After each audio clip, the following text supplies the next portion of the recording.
সকালবেলা ঘুম থেকে ৬টার মধ্যে উঠে পড়েছি। উঠেই কিছু বাসি কাজ ছিল সেগুলো সারলাম। আর তারপরে নীলের জন্য ছাতুর শরবত করে দিচ্ছি। ও যেহেতু পড়তে যাবে তাই ওকে আগে ছাতুর শরবতটা করে দেব। তারপর বিছানাটাকে গুছিয়ে নিলাম। আর যতই গরম থাকুক ঘুম কিন্তু তাড়াতাড়ি ভেঙে যাচ্ছে। যদিও রাতে এসি চালাচ্ছি, এসিটাও বেশ যতক্ষণ চালাচ্ছি ততক্ষণই ঠান্ডা থাকছে। তারপর আবার যেই কে সেই। এত গরমে আর জানালাও খুলছি না। যেহেতু আবার বেলা হলেই লু হাওয়া মতন আসে, তার জন্য আর জানালাটা খুলছি না। এবার নিজে একটু চাটা খেয়ে নিলাম। চা খেয়ে রান্নায় চলে এসেছি। আজ তোমাদের সাথে শেয়ার করছি শনিবারের ব্লগটা। বুঝতেই পারছো, সকালবেলা অফিসে যাব, তাই চটজলদি রান্না করতে হবে শর্ট প্রসেসে। তো ওদিকে পটলটাকে ভাজতে বসিয়ে দিয়েছি। পটল দিয়ে আজকে সর্ষে পটল করব। এখানে আমি পটলটা কিন্তু গাটা কোনো মতে ছিলে নিয়েছি। ছিলে তারপরে একটা পটলকেই লম্বালম্বিভাবে ৪ খণ্ড করেছি। তাহলে কি বলতো, একটু পরিমাণও বাড়ে আর প্রতিটা মুখে পড়ে। আর পটলের ভেতরেও মশলাটা বেশ ভালো হয়। এরপরে বেশ ভাজা ভাজা যখন হয়ে এসেছে, তারপর আমি সাদা শস্যটাকে বেটে রেখেছিলাম কাঁচা লঙ্কা দিয়ে। সেটা মিক্সিতেই পেস্ট করে নিয়েছি। আর তারপর সেটাকেই ঢেলে দিলাম যখন পটলটা প্রায় ভাজা ভাজা হয়ে এসেছে।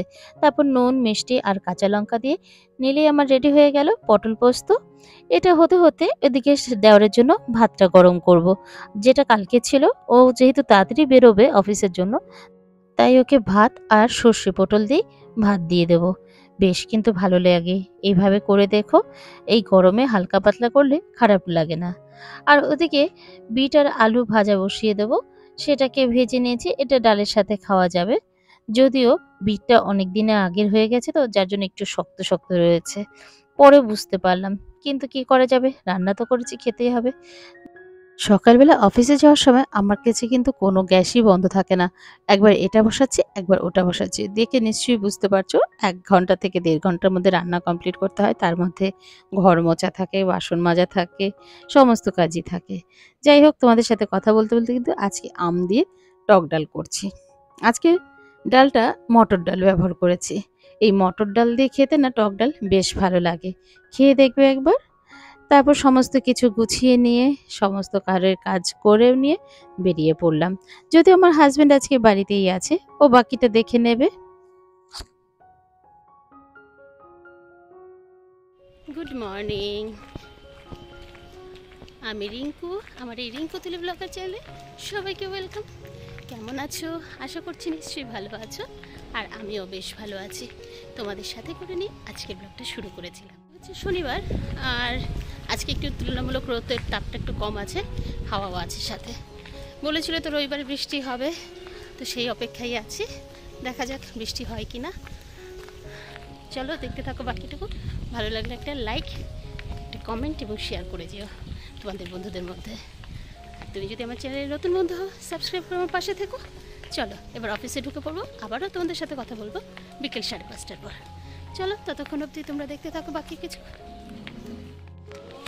গত কোভিডের পর থেকে বাল্যবিবাহটা বেশ বেড়েছে, তাই এটা বন্ধ করা দরকার। তারই একটা চেষ্টা রইল। আর তার জন্য হেল্পলাইন হচ্ছে 1098। এই নাম্বারে কল করে তোমরা যে কোনো সময় বাল্যবিবাহটাকে বন্ধ করতে পারো। আবারও চলে এলাম অফিস ছুটির পর। চলো বাড়ি যাই। আসার পরে মাথায় তেল দিলাম একটু, অনেকদিন ধরে তেল দিই না, আর কালকে সানডে আছে, শ্যাম্পু যেহেতু করবো তাই একটু তেল দিয়ে নিলাম। আর এদিকে চা বসিয়ে দিয়েছি, ওদেরকে একটু চা দিয়ে যাব। চা দিয়ে তারপর আমি ওয়াশরুমে চলে যাব, একটু ফ্রেশ হয়ে আসবো। চলো চাটা করে নিই, চাটা ওদের দিয়ে দিই, দেখতে থাকো বাকিটুকু। আমি বাড়ি ফিরে দেখছি নীল পড়তে চলে গেছে। আর তারপরে ওদেরকে চাটা দিয়ে একটু ফ্রেশ হয়ে এসে আবার রাতের খাওয়া দাওয়ার আয়োজন সেরে নিয়েছি। যদিও আমার হাজবেন্ড অনেক রান্নায় আরও করেছে, যেমন ধরো পাট শাক দিয়ে শুক্তো ডাল, ওদিকে টক ডাল তো আমি করেই গেছিলাম, আরেকটা করেছিল পনির, আর আলু ভাজা তো আছেই। নিরামিষ মানে আমাদের কোনো না কোনো ভাজা থাকবে। আর তারপর সবাই মিলে একসাথে খাওয়া দাওয়া করলাম নীল আসার পর। তারপরে গ্যাসটা সব পরিষ্কার করে রাখলাম।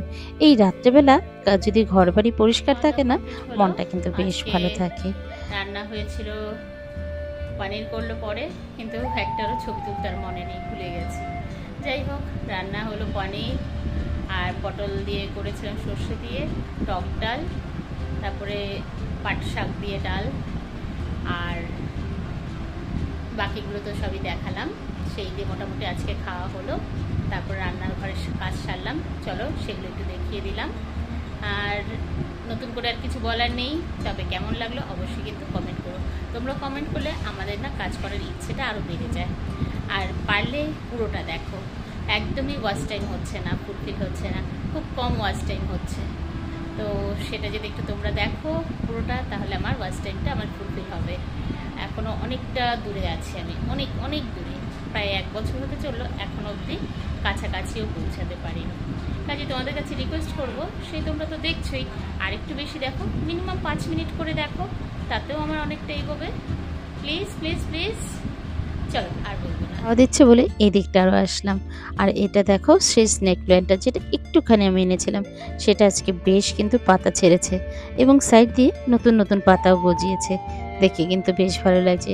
এখন মনে হচ্ছে আলাদা একটা টবে এটাকে ট্রান্সফার করতে হবে, যদিও সাহস পাচ্ছি না, যদি ট্রান্সফার করতে গিয়ে কিছু নষ্ট হয়ে যায়, যদি না বাঁচাতে পারি।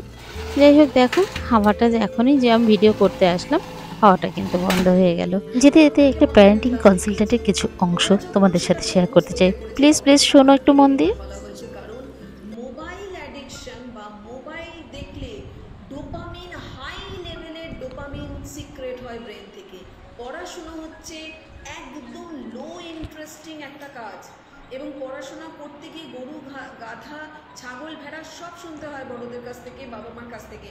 আর মোবাইল ঠিক তার উল্টো, মোবাইল শুধুই আমাকে আনন্দ দিচ্ছে, এই আনন্দটা আসলে হাই ডোপামিন সিক্রেট করায়। তাই মোবাইল একদিকে যেমন চূড়ান্ত আনন্দ, পড়াশোনার একদিকে চূড়ান্ত খারাপ লাগার জায়গা।